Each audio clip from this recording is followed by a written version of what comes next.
Menopausa e climatério. Qual é o número desse problema aqui no nosso país? O IBGE estima mais ou menos 29 milhões de mulheres no Brasil passando por esse período de menopausa e climatério.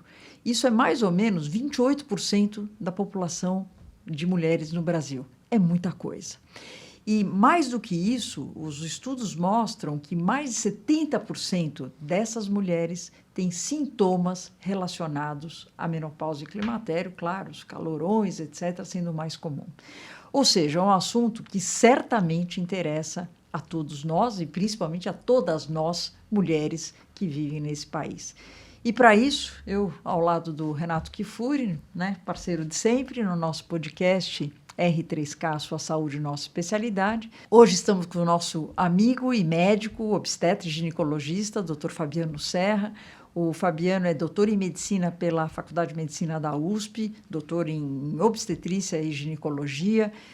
Também ele coordena o serviço de obstetrícia de 2 maternidades, o Amparo Maternal e da Maternidade Interlagos, e também é supervisor da residência no Hospital da Mulher, ou seja, trabalho não te falta num assunto tão importante como esse, né, Renato? Seja muito bem-vindo todos. Fabiano, obrigado por estar conosco, um prazer, uma honra aqui discutir um tema como a Rosana bem lembrou, tão importante e com muitos avanços, né? A gente, nas últimas décadas em especial, a gente vê bastante novidades e bastante preocupação em relação a esse tema. Não só na saúde geral, mas também saúde pública, né? Sem dúvida. Obrigado pelo convite. Para mim é um prazer falar sobre esse tema, que ele muitas vezes é negligenciado também, né? E a gente vê colegas negando uma terapia hormonal para aquelas pacientes que necessitam. E a gente vê o sistema público, que nós vamos falar já já, das dificuldades que é também de assistência e de acesso para essas mulheres no sistema público. Fabiano, sabe que esse tema foi, inclusive, um tema que as próprias pessoas pediram para nós fazermos. É um dos temas mais solicitados. De tão importante que ele é. É muito solicitado. Então vamos começar do começo? Vamos, e vamos claro. Situar, afinal, o que é menopausa, o que é o climatério, dá uma situada. Quando começa? Aí, quando começa. Por que umas mulheres começam mais cedo, outras começam mais tarde? Já estamos cheios de dúvidas aqui. Vamos lá. Você sabe que é muito legal, porque toda vez que a gente vai falar de menopausa e climatério, as mulheres têm uma tendência a dizer, estou na menopausa. E a menopausa, na verdade, já é um evento, é um marco, né? É um dia. Então, aquele dia foi o dia da menopausa. Ou aquela última menstruação da vida foi a menopausa. Como a menarca foi a primeira. Exatamente, como a menarca. Então, a menarca é a primeira menstruação, a menopausa é a última menstruação. E a gente tem critérios para definir o que é a última menstruação. Então, a mulher tem que ter uma menstruação e ficar 12 meses sem menstruar. Então, se ela menstruou hoje, menstruou daí 6 meses... Ela não teve a menopausa ali atrás. Não está menopausada. Não. Tá. É um termo que a gente nem gosta de usar ainda, né? Sei, vamos lá, vamos entender tudo isso. É um termo que a gente nem gosta de usar, porque realmente a menopausa é o evento, é o marco, né? Então, para a gente caracterizar como a menopausa mesmo, a gente vai falar de 12 meses sem menstruações. Tá? Então, pelo menos isso. E considerando também uma epidemiologia de mulheres ali naquela idade que a gente espera que seja a menopausa. É claro que se a gente estiver falando de uma mulher de 25 anos sem menstruar 12 meses, eu tenho que pensar também em outras causas, obviamente. Posso até pensar numa falência ovariana prematura, né? Mas não necessariamente vai ser a primeira causa, né? E o climatério, ele começa antes. Eu vi até alguns dados que me chamaram a atenção, viu, Fabiano? Que a média no Brasil é que a mulher entra na menopausa, então neste marco que você está falando, tem a última menstruação da vida dela, aos 48 anos, é isso mesmo? Essa é a média brasileira. Eu sempre digo que ao redor dos 50 a mulher vai ter a menopausa, né? Mas no Brasil a média realmente é de 48 anos. E por que algumas mulheres têm a sua menopausa aos 40, aos 45, aos 50, aos 55? Isso é muito interessante. Na verdade, toda mulher ela já nasce com o número de oócitos ou óvulos que ela vai ter durante toda a vida. Então, esses óvulos eles são produzidos intraútero ainda. Então, quando a mãe dessas mulheres estão grávidas, né, elas têm na formação ali do feto, a gente tem a formação desses óvulos. Perfeito. E a partir daquele momento que se formam os óvulos, eles já começam a morrer. Então é impressionante. O que ela tinha como pico ali nas 20 semanas de gestação, que é o momento de maior número de óvulos da vida da mulher, até o nascimento já morreu um monte. Porque é um processo natural de perda desses óvulos. Então ela nasce, já tem uma perda significativa que aconteceu durante a gestação. Depois tem a puberdade, que é a entrada na adolescência, que também existe uma perda de óvulos. E aí ela vai gastando mês a mês uma quantidade de óvulos até chegar naquele momento em que o ovário para de funcionar. E o que determina isso, basicamente, são características genéticas, hereditárias, se a mulher fuma ou não fuma. A gente sabe que hoje o tabagismo ele pode antecipar em 1 a 2 anos a menopausa. Então a gente tem fatores que influenciam. Obesidade? Também. Obesidade menos. Tá, mas tem relação sim. O tabagismo talvez seja o mais relacionado a essa falência. E doenças autoimunes também. E o uso de anticoncepcional, se ela inibir a ovulação, ela prolonga a sua vida útil de menstruação ou não? Maravilhosa pergunta. É uma dúvida frequente, assim, inclusive na clínica, no nosso consultório do dia a dia, sempre perguntam isso. Mas eu fico tomando pílula a minha vida inteira.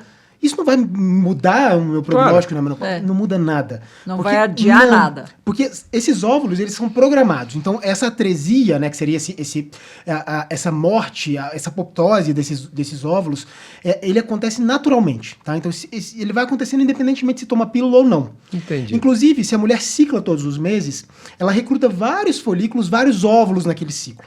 Mas somente um fica dominante e somente esse vai ovular. Todos os outros que foram recrutados, eles morrem. Então, na verdade, essa é uma morte constante. Programada e sabe o que vai acontecer. Programada. Então, os sintomas que a gente estava falando, né, não são sintomas da menopausa. Está errado falar isso. Errado. Nós estamos falando daquele período que a gente chama de climatério, e este período também pode variar conforme a mulher, é isso? Perimenopausa. Perimenopausa. Perimenopausa, a gente vai englobar tudo que está ao redor da menopausa. Mas o climatério, o que a gente chama de climatério? É quando começam as primeiras oscilações hormonais. Então, imagine essa mulher que vai ter a menopausa aos 48 anos. Cerca de 10 anos antes, ela já pode começar a ter sintomas. Então, sintomas gerais. E, às vezes, esses sintomas passam de forma imperceptível. Então, muitas mulheres falam, eu não tive nada em relação ao meu climatério, nunca senti nada. Você vai fazer uma pergunta um pouquinho mais aprofundada sobre os sintomas? Nossa, eu tinha. É verdade, eu nunca parei para pensar nisso, realmente mudou. Porque elas não percebem muitas vezes a depender dos tipos de sintomas. Sim, que bom, mas ao mesmo tempo elas não percebem que houve uma perda de qualidade de vida, sabe? Porque também às vezes é muito negligenciado. Quando ela conversa com o ginecologista, diz, não, isso é normal, é fase, né? Você está envelhecendo, a idade, né? E na verdade, muitas vezes tem coisas que podem ser contornadas realmente. Perfeito. E dos sintomas, claro, a gente vê mais mesmo queixa de amigos, pacientes, principalmente o calor, etc. Os fogachos. Os fogachos. As ondas de calor são definitivamente... Mas tem também o negócio de memória. Nossa, você sabe que libido, tem mais de 70 sinais e sintomas descritos na literatura. Por isso que eu digo, é muito difícil que uma mulher não tenha sinais e sintomas do climatério ou da pós-menopausa, né? Porque quando a gente fala dessas... É muito exuberante, né? A gente tem uma sintomatologia... Eu sempre brinco, eu começo a falar da cabeça e vou descendo, né, o corpo. Então, se eu pensar na cabeça aqui, vamos pensar aí primeiro nos sintomas vasomotores que têm relação com o sistema nervoso central, tá? Então, os sintomas vasomotores são aquelas ondas de calor. São os fogachos, que vêm de repente do nada. A mulher tá aqui ótima, conversando. Tá aqui, Rosana conversando com a gente. De repente ela começa a ter uma onda de calor. Uma coisa que parece que é um calor na cabeça, abrir a porta. Que é vontade de deitar no chão e sentir um friozinho, sabe? Então, associado a isso, às vezes tem sudorese noturna. Então elas acordam à noite com muito suor, né, e calafrio. Isso pode estar... tem uma relação muito importante, porque mais de 70% das mulheres vão apresentar esse tipo de sintomas. Depois disso, se a gente for pensar ainda em sistema nervoso central, aí a gente tem todas as alterações de memória, então perda cognitiva, né, que seria essa capacidade de processar dados. Existe um negócio que chama brain fog, que seria... Na Covid a gente viu isso, exatamente, que seria uma sensação de confusão, nebuloso, uma dificuldade às vezes de compreensão, de entender, perde informação, né, e isso está muito relacionado também ao climatério, humor, irritabilidade, labilidade emocional.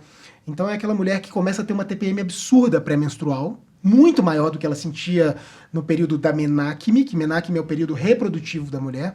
Então, vou aproveitar até recapitular. Então vamos lá. Menarca, a primeira menstruação da vida. Menacme, o período reprodutivo da mulher. Menopausa, a última menstruação da vida, né? Então é um marco. E o climatério, aquela fase que vai durar ali até 10 anos antes, que vai começar 10 anos antes da menopausa. 10 anos antes e quanto tempo depois da menarca? Da menarca? Desculpa, da menopausa. Então, é variável. Na verdade, toda essa sintomatologia varia muito de mulher para mulher. Tem mulher que na média começa... Até uns 5 anos depois fica mais intenso. Mas é claro que se a mulher não fizer nada, os sinais e sintomas da pós-menopausa também vão se intensificando. Claro. Né? Então, Continuando na sintomatologia aqui, nos sinais que a gente observa, por exemplo, existe um aumento do risco de doenças cardiovasculares, que é super importante nessa fase. A gente tem aumento de colesterol, alteração de glicemia, uma mudança no acúmulo de gordura. Então, essa mulher que tinha uma gordura mais... A gente sempre cita aquele exemplo do corpo pera, né? Ela começa a ter um acúmulo de gordura mais maçã, um acúmulo de gordura abdominal, que a gente sabe que é mais maléfico para as doenças cardiovasculares, né? Incluindo os acidentes vasculares, exatamente, infarto, etc. Continuando esses sintomas, a gente tem alterações musculares. Eu já vou pedir para você parar, é muita coisa. Não, é muita coisa. Alterações musculares, né? Então existe uma perda muscular, dor articular, né? E às vezes a dor articular é um dos sintomas que elas mais sentem também, só que elas não percebem. É artrose, porque passa no médico, passa no médico, acho que é artrose, né? Tudo é artrose. Passou uma certa idade, é artrose. Na verdade, não. Às vezes essa dor articular, quando você faz a terapia hormonal, o paciente melhora. Né? Então são detalhes super importantes. Tem a questão da perda óssea. Então existe um risco de osteopenia, osteoporose, que também é mais intensificado nessa fase. Todos esses sintomas, Fabiano, que nós estamos descrevendo, estão relacionados com a baixa produção de hormônio, porque o ovário vai parando de funcionar, ele não só para de ovular, como ele para de produzir os hormônios que são produzidos por essa glândula que é o ovário, né? Quais são esses hormônios e antes de falar na reposição deles, né? Estrógeno, progesterona, ambos, como é que funciona isso? O principal hormônio envolvido na sintomatologia, sem dúvida nenhuma, é o estradiol, tá? Que é o estrogênio, né? Quando a mulher vai ovular, aquele folículo que está crescendo para ovular, ele é quem produz estrogênio. Perfeito. Por isso que quando a gente não tem mais óvulos para ovular, a gente não tem a produção de estrogênio mais. A glândula para de funcionar na produção de estrogênio. Perfeito. Tá? Mas ela continua produzindo outros hormônios. Os androgênios continuam sendo produzidos, por exemplo, pelo ovário. Tá? Então não é que acaba completamente os hormônios da mulher, mas o estrogênio, o estradiol, ele sim praticamente chega a zero ali a produção, tá? A gente quase não tem produção de estradiol. E aí eu já vou fazer uma pergunta meio óbvia, mas se a mulher, por acaso, tem uma cirurgia, um câncer, retirou o ovário, ela entra na menopausa aos 20 anos, ou tem assim que ela fizer a retirada do ovário. Isso, a gente chama de menopausa cirúrgica nesse caso. Sim. Né? Que é quando a gente tira os ovários, realmente, ela vai parar de produzir os hormônios. Claro. Né? Então, além dela parar de menstruar, obviamente, porque ela não vai ter essa ciclicidade toda, ela também vai ter essa deficiência hormonal. Para esses casos, todas as mulheres que têm falência ovariana prematura ou insuficiência ovariana prematura, a gente tem que fazer uma terapia hormonal intensiva, muito maior do que essas mulheres, reposição. Do que uma terapia de reposição hormonal dessa mulher que está no climatério e pós-menopausa. Porque a gente tem que entender que quando a gente fala de reposição, de terapia hormonal do climatério e da pós-menopausa, vamos pensar aqui, a menacme, aquele período reprodutivo, a mulher tem isso aqui de estradiol sendo produzido. Quando a gente faz a terapia hormonal, a gente dá isso aqui. É só o suficiente para ela parar de ser sintomática, para a gente manter massa óssea, diminuir o risco de doença cardiovascular, diminuir a ansiedade, depressão, labilidade emocional, diminuir a sintomatologia geral. Né? Para a mulher que é jovem e teve essa interrupção prematura, a gente tem que entrar com uma dose um pouquinho maior para chegar um pouquinho mais próximo do que ela produziria durante toda a vida, senão ela tem uma perda de massa óssea importante, ela tem um aumento de risco de doença cardiovascular mais importante, então a gente tem que ficar atento a essas situações. Eu já entendi, né, que toda a sintomatologia, os números, né, o quanto a gente tem de menopausa e tudo isso envolvido aqui nas mulheres brasileiras, e óbvio que o que está todo mundo querendo saber é como tentar minimizar isso, e principalmente em termos de terapia hormonal. Muito legal, porque é bom para a gente desmistificar várias das questões que mitos hoje... e verdades. Vamos lá. Que existem hoje, até hoje, né? A gente teve um estudo que foi feito no começo dos anos 2000, que foi o WHI, e esse estudo ele usava hormônios que não são os utilizados hoje em dia, e a gente tinha um incremento de doenças cardiovasculares importante. Mas é importante dizer que esse estudo, na época, eles incluíram mulheres mais velhas, fora do que a gente chama hoje de janela de oportunidade. Então, quem tem indicação hoje para terapia hormonal? Toda mulher que for sintomática e tiver um prejuízo da sua qualidade de vida. Tá? Então, e não tiver nenhuma contraindicação. Então, assim, sempre me perguntam, mas minha família tem histórico de câncer de mama. Isso é uma contraindicação? Não, não é contraindicação. A contraindicação é histórico de câncer pessoal. Se ela teve um câncer de mama, essa mulher tem contraindicação. Certo. É assim mesmo se for um câncer hormônio dependente, porque se não for, hoje a gente inclusive tem tentado individualizar até nessas situações, porque se ela for um triplo negativo, que não tinha nenhum sinal de dependência hormonal, às vezes a gente considera um hormônio vaginal, considera alguma coisa a mais para dar mais qualidade de vida para essa mulher. Então, toda mulher que for sintomática pode se beneficiar da terapia hormonal, sem dúvida nenhuma. Qual que é o momento mais oportuno de iniciar? O mais breve possível. Começou a sintomatologia, já vale a pena iniciar. Só que a gente tem um prazo limite para entrar com essa terapia hormonal. Que prazo é esse? 10 anos após a menopausa ou 60 anos. O que vier primeiro. Isso para iniciar. Para iniciar. Tá. Se eu não iniciei nessa janela de oportunidade, os riscos aumentam, suplantam os benefícios. Então, nesse caso, a gente não tem indicação mais de iniciar Ou a terapia seja, hormonal. após 60 anos, ninguém deve receber uma terapia. Iniciar a terapia. Iniciar. Não, então, Se ela a iniciou, pergunta é, e o fim? Tem fim? Não existe mais fim. Tá. Aquela história de que após 5 anos, 10 anos, enfim, tinha várias... Tinha os prazos, tinha né? os prazos. Não existe isso mais. Tá. As mulheres, nas consultas, a gente vai discutindo riscos e benefícios e vai acompanhando. Perfeito. Eu sempre brinco que existe uma vantagem dessas mulheres que fazem terapia hormonal. Elas não pulam a rotina ginecológica. Elas vão todos os anos às É consultas. um ganho bom, hein? É um ganho bom. Porque você faz diagnóstico precoce de várias doenças. É lógico. E hoje já tem estudos mostrando que aquelas mulheres que fazem terapia hormonal, se elas tiverem um câncer de mama, por exemplo, existe uma relação com câncer de mama mais leve. Um câncer... Quer dizer, nenhum câncer é leve, né? Mas assim, dentre os tipos de câncer, Menos é um agressivo. câncer menos agressivo. Exatamente. Para aquelas que fazem terapia hormonal. E a gente fazendo a rotina ginecológica de forma constante, anual, a gente não vai deixar passar nada, né? Claro. Então, se a gente fizer o diagnóstico de forma precoce, as chances de cura de um câncer de mama chegam a mais de 95%. Né? E esse é um recado importante, né? Jamais fazer reposição hormonal porque a vizinha está tomando, a prima tomou. É Sem sempre com dúvida. orientação médica, sempre com segmento do que está a dosagem e tudo mais, Até né? porque a gente tem vários métodos de terapia hormonal, né? Eu tenho comprimido, eu tenho adesivo, eu tenho gel, eu tenho muitas formas de fazer a reposição desse hormônio. Com doses Com diferentes, doses veículos diferentes, com uma diferentes. individualização de cada paciente. De forma realmente. segura, né? E outra, se a mulher tem útero ou não, então se ela fez esterectomia, Claro. por exemplo, ela não precisa receber progesterona, tá? Então é uma coisa que a gente sempre fica naquela, né... Tem que dar a progesterona? Geralmente não, porque os sintomas principais estão É da relacionados falta à do queda do estrogênio. estradiol. E não da progesterona. Então, quem não tem útero, a princípio não precisa dar progesterona. Por que eu dou a progesterona para quem tem útero? Porque eu preciso prevenir o câncer de endométrio. Então, a progesterona, ela tem esse papel, uma progestina, na verdade, porque é uma sintética, ou a progesterona micronizada. Ela faz com que o endométrio fique fininho, não haja um espessamento desse endométrio e diminua o risco de câncer Mas de essa endométrio. história de mito, né? Tomar hormônio faz mal, tomar hormônio faz mal. Muito. É. Não, e a parte cardiovascular, que é outra pergunta frequente, né? É. Se tem relação com ter um risco maior de ter uma trombose, uma embolia, alguma coisa. Isso é mito ou isso é verdade na reposição hormonal? Existe um incremento, porque o estradiol ele está relacionado realmente Mais ou menos como anticoncepcional. Mais ou menos como anticoncepcional, exatamente. Só que esse risco ele é mínimo, né? Quando a gente pega a população geral e compara essa população geral com aquelas que fazem terapia hormonal, esse incremento ele é muito pequeno. Em números absolutos, a gente está falando aí de 4 pacientes, entendeu? A cada 1000 Ou pacientes. seja, Então, não é uma contraindicação Não é. alguém que tem, ou sei lá, uma família que tem mais doença cardiovascular. Ou que é né, tabagista, antecedente ou de- que tem outras... O tabagismo depende se tem algumas outras relações, né? Se tem um monte de doenças, se tem doença descompensada, né? A gente tem que avaliar. Claro, claro. As pacientes que têm hepatopatias, por exemplo, graves, também têm contraindicação. Mas no geral, hoje em dia as contraindicações elas são pequenas. As contraindicações absolutas realmente para a terapia hormonal elas são poucas.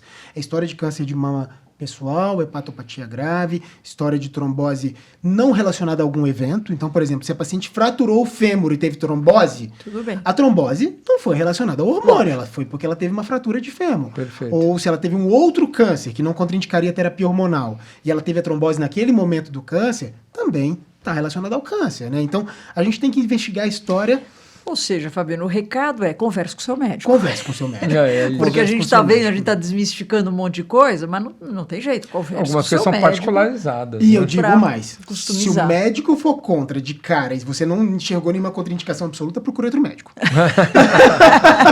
Porque, na verdade, olha, é difícil, porque a gente vê muitas mulheres que sofrem, mas padecem realmente definham com o climatério e a pós-menopausa. Poderiam estar numa E condição poderia bem melhor. estar numa condição muito melhor.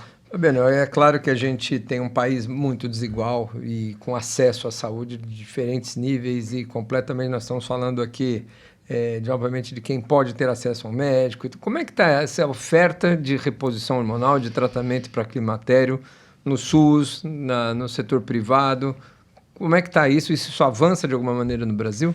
No setor privado tem avançado continuamente. A gente vê os médicos, principalmente essa geração mais jovem, já compreendeu que as mulheres precisam disso. A gente fala muito, né, Rosana, de misoginia na medicina. E a misoginia é também menosprezar as dores das mulheres durante esse processo da vida. Então, a endometriose é uma doença que é super demorada para ser diagnosticada. As doenças femininas, elas demoram a serem diagnosticadas e serem valorizadas. E valorizadas. Porque, né? Não, isso aí isso é. Isso. A mulher já é acostumada a sentir dor.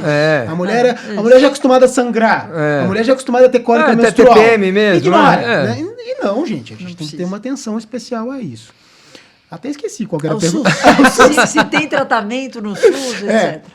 E aí, no particular, então, tem essa melhora já. O SUS, qual que é o problema? A gente não tem medicamentos disponíveis para tratamento dessas mulheres. Não. Zero? A gente tem um projeto tramitando que vai liberar esses medicamentos para tratamento dessas mulheres, mas a gente ainda não tem isso amplamente disponível. Não estou nem dizendo de última geração, não. Estou dizendo... Nem comprimidinho. Nem comprimidinho. Não tem. Está tramitando uma autorização para a gente começar a ter isso no SUS. Porque entenderam, né, de alguma forma, que a gente precisa se mover em relação a isso, porque coitadas dessas mulheres que estão no SUS, vivendo, que às vezes não tem condição financeira. 80% da população brasileira, pelo menos. E considerando que a maior parte da população também é pobre e carente, a gente está falando de uma população imensa de mulheres que estão sendo desassistidas em relação ao climatério. Eu vou fazer uma pergunta bem básica, e me perdoe a pergunta, mas você sabe que eu vou para a Amazônia todo ano, Sim. E lá é algo que a gente ouve muito, essa queixa das mulheres, e a gente leva muito anticoncepcional, que tem outra finalidade. Então, Sim. a minha pergunta é, cabe algum uso de um anticoncepcional à base de estrogênio, alguma coisa, para essas mulheres, no sentido de aliviar os sintomas? Cabe no comecinho. Então, aquele climatério que está começando, na hora que você entra com um pouquinho de estradiol que tem ali na pílula, às vezes ele é suficiente para dar uma compensação. A dosagem é baixa, né? Da dose. Tá. A dose é baixa.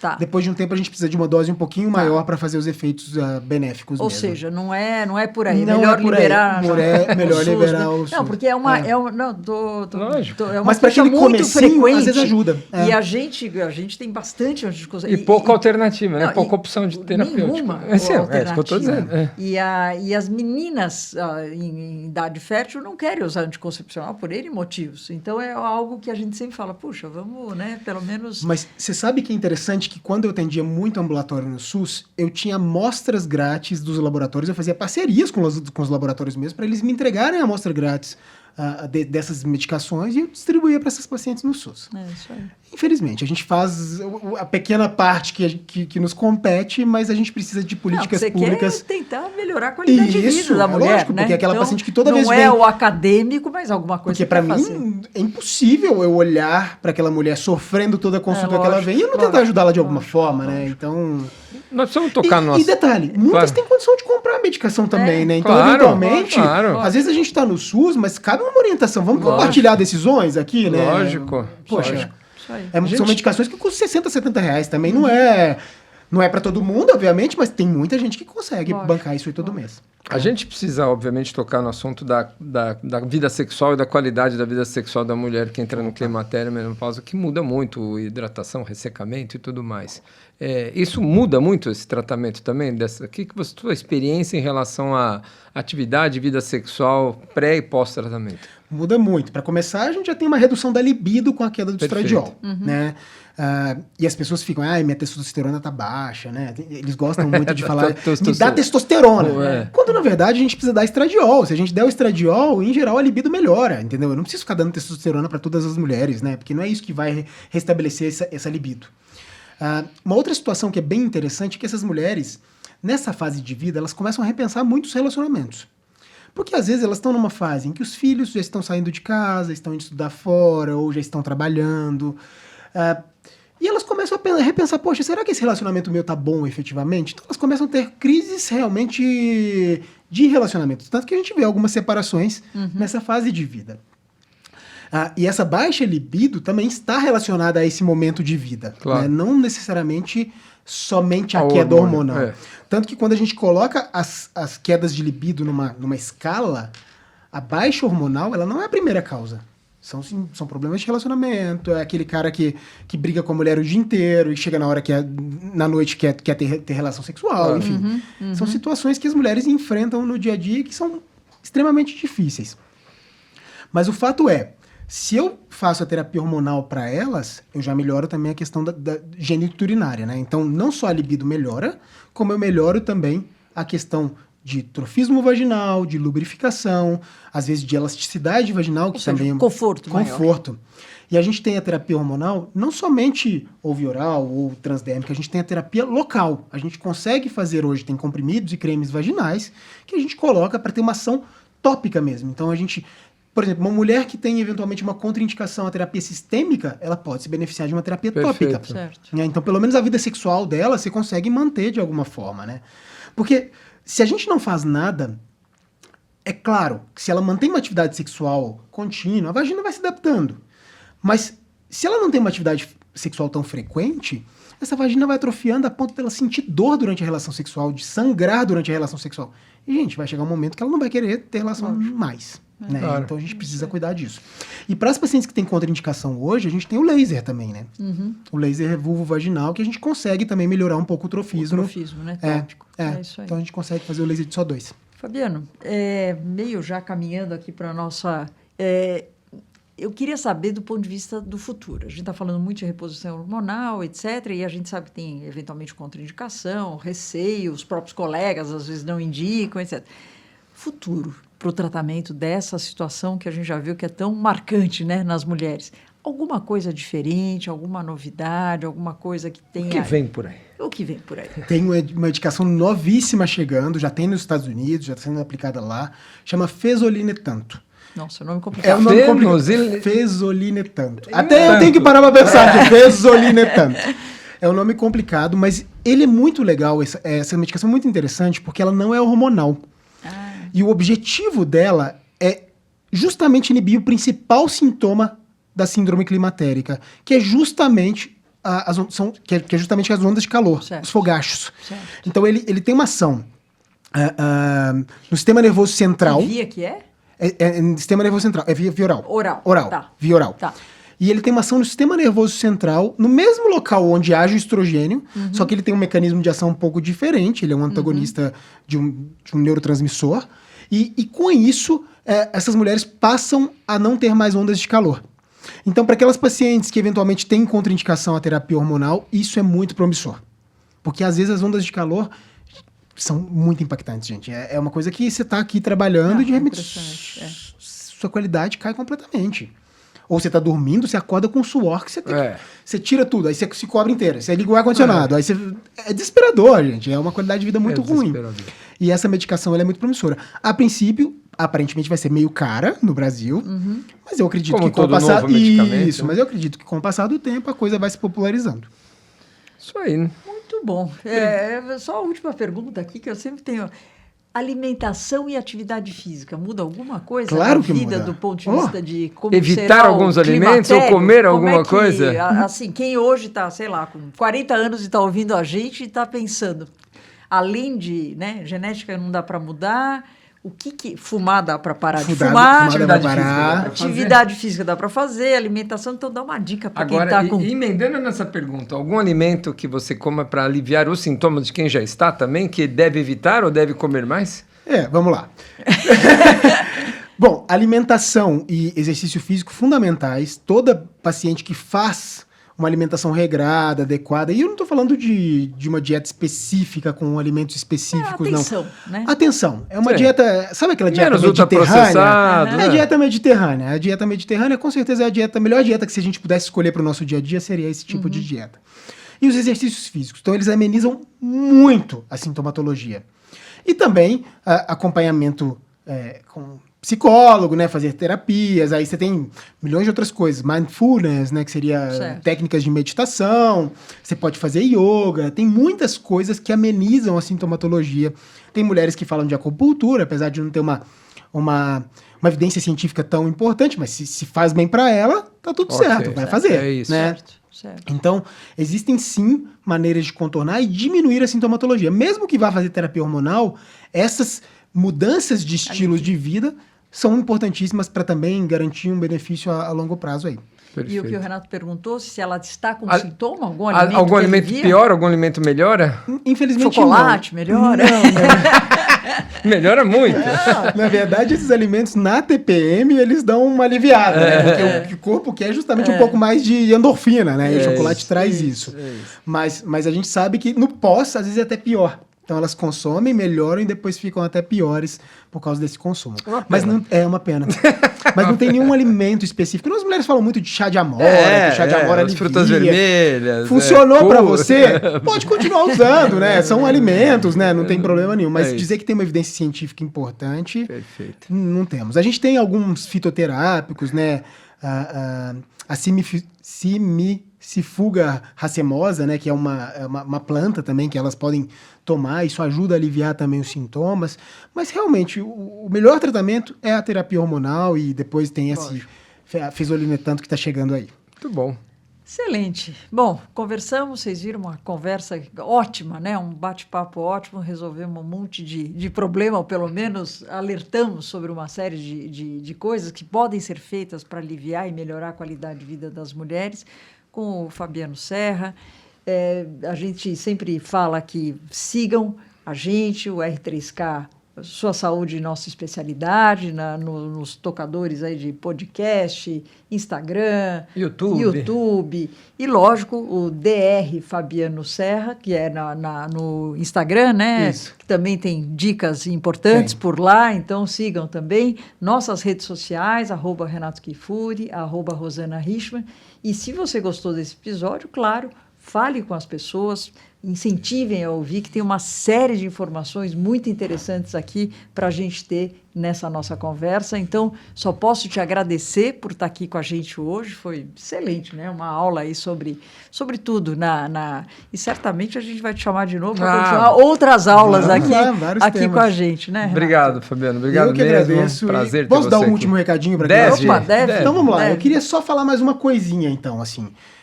Lembre-se que exercício físico e alimentação regrada deve começar o mais precoce possível. Mas se você já está numa fase em que está mais avançada na vida, está chegando nessa fase, qualquer momento é momento de iniciar. E se você tem muitos sintomas, está buscando ajuda, seu médico não está sendo colaborativo nesse sentido, procure uma segunda opinião. Eu acho que sempre é válido ouvir de um outro profissional, porque se você perde a janela de oportunidade de iniciar a terapia hormonal, depois a gente não pode entrar mais. É isso aí. É isso aí. Obrigado. Eu Muito que obrigado. agradeço. Obrigado Isso aí. mais Até uma a vez. próxima.